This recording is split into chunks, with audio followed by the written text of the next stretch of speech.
You wouldn't just walk onto an empty dirt lot with, like, a hammer, a box of nails, and a vague idea of where the kitchen should go and just start building a house. Right. That would be a disaster. Complete disaster. Yeah. But today, Saturday, April 18th, 2026, there are millions of people out there trying to tackle the most complex learning challenges of their lives by doing exactly that. Blindly hammering away. Exactly, hammering away without any sort of blueprint. So today, we are doing a deep dive into a really comprehensive source. Yeah, and on the surface, the text we're looking at today is a manual for nursing students facing this massive licensing exam. But if you look a little deeper, it's actually this incredible masterclass in how to absorb overwhelming amounts of critical information. Which we all have to do, right? Exactly. It's about prioritizing life or death decisions and performing when the pressure is entirely on you. So the frameworks embedded in this guide, like for triage and memory retention, they go way beyond the hospital. I mean, they apply whether you are stepping into an intensive care unit or analyzing a systemic failure at a tech company or just, trying to navigate any dense new field of study. Right. So we really have to unpack that ultimate blueprint first, because before we even look at the medical knowledge in the guide, we need to look at how it structures the actual intake of all this information. Yes. The architecture of learning it. Exactly. Yeah. It outlines this very rigid 10-week study schedule.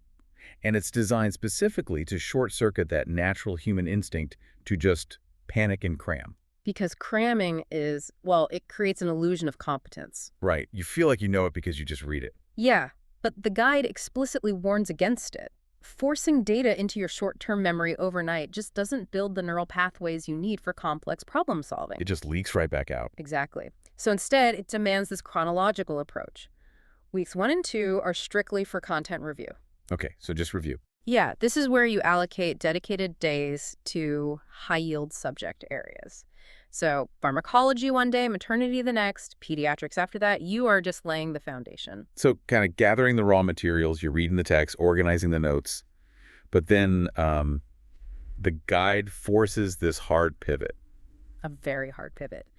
In weeks 3 and 4, it tells you to basically abandon the textbooks and shift almost entirely to practice questions. Wow. Yeah, you are supposed to do a set number every single day. And the critical directive here isn't actually about hitting a certain score. Wait, really? It's not about the score? Not at all. It's about spending hours analyzing what the guide calls rationales. Oh, right, the rationales. Yeah, these detailed explanations of why the right answer is right, and crucially, why the wrong answers are wrong. Ah, I see. Understanding the mechanism of the incorrect options is where the actual learning happens, because if you just guess correctly, you haven't learned anything, That makes a lot of sense. The rationale explains the underlying physiology or maybe the safety principle you missed. Well, let me push back on this timeline a bit, though, because I can imagine a lot of people feeling like immense anxiety at this stage. Oh, absolutely. I mean, you're spending weeks 3 and 4 just doing practice questions, a mistake, if you still feel like you haven't memorized all the raw content from weeks 1 and 2. It feels risky. Yeah,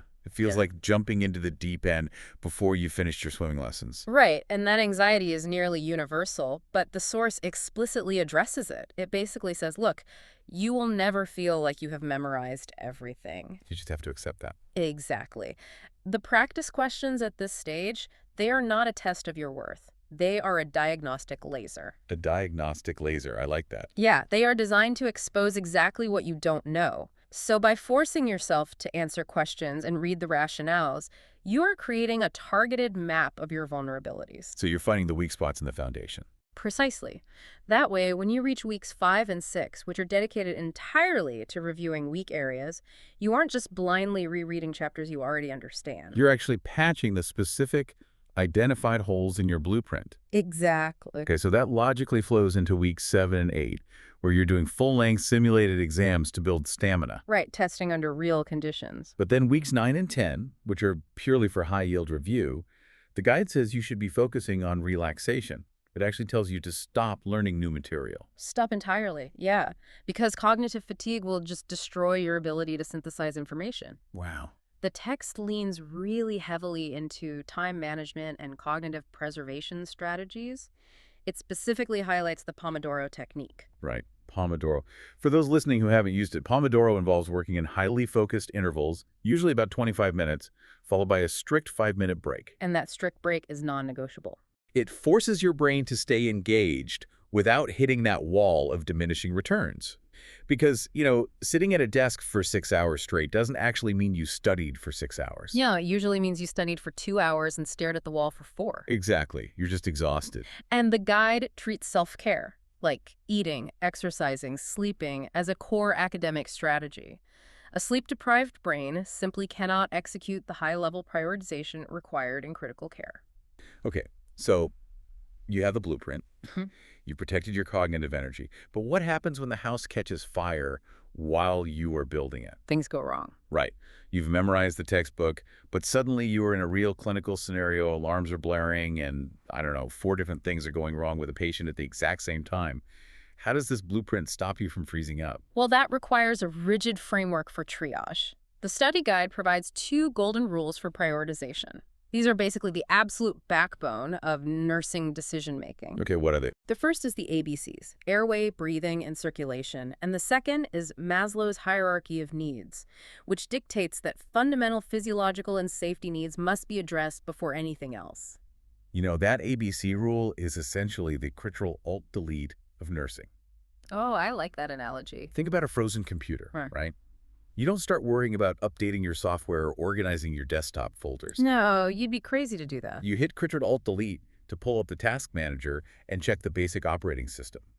So in a critical care scenario, where the whole biological system is crashing, you stop everything and check the absolute basic operating system, airway. Is air physically getting into the body? Exactly. Applying that Control-Alt-Delete analogy to the text's high-yield critical care section reveals exactly how clinicians cut through the chaos of a massive medical emergency. Let's look at an example. Take acute respiratory distress syndrome, or ARDS. The guide describes this as a severe form of respiratory failure characterized by widespread inflammation in the lungs. Okay, let's break down the mechanics of that for the listener. What is actually happening in the body during ARDS that makes it such a priority? So the inflammation damages the tiny air sacs in the lungs, the alveoli. Okay. And fluid leaks into these sacs, which makes them collapse. When they collapse, oxygen cannot pass into the bloodstream. So the operating system is failing at the B, breathing. Right. Gas exchange has completely stopped. Therefore, the critical care clinician must immediately implement lung protective mechanical ventilation. They hook them up to a machine. Yes. They use a machine to deliver positive pressure, which physically forces those fluid-filled air sacs back open and keeps them open, allowing oxygen to cross over. Wow. Okay, so you literally can't worry about diagnosing the initial infection that caused the ARDS if the patient has no oxygen reaching their brain. You have to fix the B first, always. Always fix the B. And the same strict hierarchy applies to sepsis and septic shock, which the guide heavily emphasizes. Right, sepsis is huge. Sepsis is a massive systemic response to an infection, but when it progresses to septic shock, you are dealing with a catastrophic failure of the C, circulation. I always wondered about that. How does an infection cause a circulation failure? Well, the systemic inflammation causes the body's blood vessels to massively dilate or widen. Okay. Imagine the circulatory system as a closed loop of plumbing. If all the pipes suddenly double in width, the fluid inside loses all pressure. The blood pressure just hangs. Exactly. And without pressure, blood cannot reach the vital organs and they begin to die. So it really is a plumbing problem. The tank got too big for the fluid. Precisely why the immediate intervention listed in the guide isn't just antibiotics. Oh, wait. It isn't. No, because antibiotics take time to kill the bacteria. The immediate, life-saving priority is managing the shock to restore circulation. Pumping up the pressure. Yes. You pump the patient full of IV fluids to fill up the expanded pipes, and you administer vasopressors, which are these powerful medications that physically constrict the blood vessels. Squeezing the pipes back down. Squeezing them back to their normal size to force blood pressure back up. So you're basically manually keeping the plumbing working while you wait for the fire department to fight the fire. That's a great way to put it. Now, we mentioned airway management earlier, before the ventilator even comes into play. How does the text tackle securing the A? The high-yield interventions for compromised airway, maybe from severe facial trauma or neurological collapse, they involve physically bypassing the blockage. Getting around it somehow. Right. This means endotracheal intubation, which is sliding a plastic tube past the vocal cords directly into the trachea, or a tracheostomy, which involves surgically creating an artificial airway through the neck. Wow. And everything else waits. Everything else waits until that tube is secure. It's amazing how it takes this massive, intimidating list of medical conditions and reduces it to a sequence of mechanical interventions. But, theory is one thing. To see how these frameworks hold up under pressure, I think we need to test them. I agree. Let's step out of the textbook and simulate a practice scenario. Let's do it. Okay, picture this scenario. And this is adapted right from the guide's pediatric high-yield section. A toddler is brought into the emergency department. The parents suspect the child choked on a small toy. Okay, high stress. Very high stress. The child is distressed, gasping, but they are actively coughing. Now, your immediate instinct as a human being is to jump in and do something drastic. Of course. Perform a blind finger sweep of their mouth or start aggressive abdominal thrusts. But applying our frameworks, what is the actual initial intervention here? Okay, so we immediately look at the airway. It is compromised, but we have to evaluate the safest, most effective physiological response. According to the text, if the child is actively coughing, the initial intervention is to do nothing invasive. Wait, really? You simply encourage coughing. Why? I mean, it feels wrong to just stand there. It does, but coughing is a highly effective natural biological mechanism for clearing an airway. If the child can generate a cough, it means air is still moving past the obstruction. Ah, so the pipe isn't totally blocked. Right. And a blind finger sweep is incredibly dangerous in pediatrics. You are very likely to accidentally push the object further down the trachea. Oh, turning a partial blockage into a total lethal obstruction. Exactly. So encouraging coughing protects the airway using the safest, least invasive method available. Okay, well, let's ramp up the stress with another pediatric scenario. Bring it on. A child is rushed and experiencing a febrile seizure. So that's a violent full-body convulsion brought on by a rapid spike in fever. Terrifying for the parents. Well, absolutely terrified parents. The monitor shows a really high temperature. What is the primary intervention? Do you grab a fever-reducing medication? Do you administer a strong intravenous sedative to stop the seizing? Or do you apply cool compresses? Applying the golden rules again, you ignore the fever and the seizing initially. Ignore them. The correct intervention is to ensure a safe environment, clear the space around the child to protect them from physical injury, and monitor the airway. It is incredibly counterintuitive because the fever caused the seizure, so the instinct is to immediately attack the fever. This is exactly where Maslow's hierarchy and the ABCs force you to override your panic.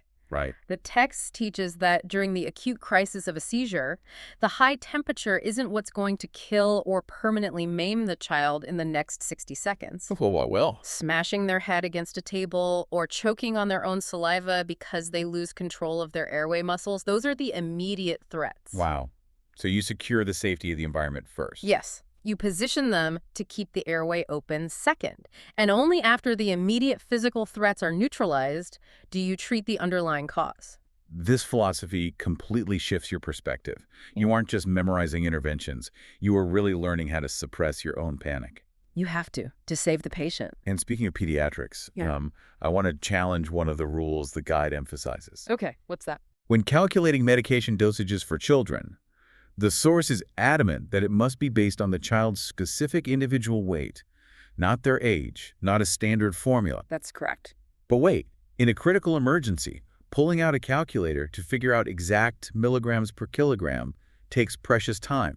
Doesn't that contradict the act immediately ABC rule we just talked about? I see why you'd say that. It sounds like a contradiction until you look at the catastrophic risk of pediatric misdosing. Okay, explain that. Children are not miniature adults. Their livers and kidneys metabolize drugs at vastly different rates depending on their exact body mass. Oh, I see. A 10-year-old could weigh 60 pounds or they could weigh 100 pounds. That's a huge difference. Exactly.